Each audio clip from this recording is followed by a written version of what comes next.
Sumentro sa pagtukoy ng definisyon ng political dynasty ang pagtalakay ng Senado sa panukalang batas na naglalayong ipagbawal ang sabay-sabay o magkasunod na pagtakbo sa eleksyon ng magkakamag-anak.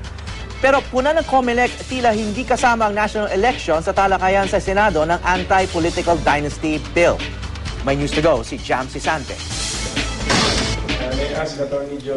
Ilang buwan bago ang 2013 elections, tinalakay na ng Senate Committee on Electoral Reforms ang panukala ni Senadora Miriam Defensor Santiago na ipagbawal na ang political dynasty sa Pilipinas. Para magawa ito ayon sa Senadora, kailangan daw linawin ang definisyon ng political dynasty sa saligang batas. Sa panukala ni Santiago, ituturing na miyembro ng political dynasty ang asawa ng isang halal ng opisyal at ang kanyang mga kaanak hanggang sa second civil degree of consanguinity or affinity kung sabay silang tatakbo sa eleksyon sa iisang probinsya. Kung hindi naman tatakbo ang isang politiko, ipagbabawal na kung mandidato sa posisyong iiwan niya ang asawa o kaanak hanggang sa second degree.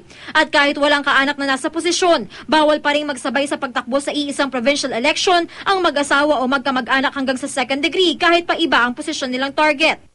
Bagamat suportado ang panukala, minapuna ang kinatawan ng COMELEC.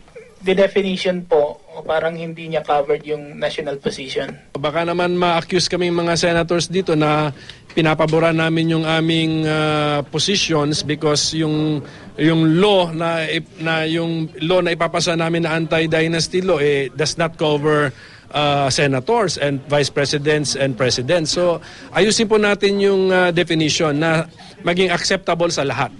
Ang ilang election watchdogs, magkaiba naman ang tingin sa issue. Putting restrictions on families, because they're related, might also be detrimental. What if that person is really competent? More often than not, the purpose of that kind of situation is to maintain the family's hold, not only to their political power, but to economic resources of the province. Sa pag-aaral ng political scientist si Dr. Temario Rivera, lumabas na 74% ng mga lalawigan sa Pilipinas ay may mga political dynasty o clan. Pinakamarami ang galing sa Central Luzon, kung saan may 24 na political clan. Sinundan ito ng Calabarzon, kung saan 18 ang mga pamilyang politikal. Pumangatlo ang Davao Region, kung saan naabot sa 11 ang kanilang bilang. Sa Kamara nga lang, hindi bababa sa 160 political clan ang may 2 o higit pang kongresista sa pamilya. Patunayan, mula taong 1907 ang itatag ang lehislatura ng bansa sa ilalim ng mga Amerikano, mahigit 400 kongresista ang may tuturing na kabilang sa mga political family.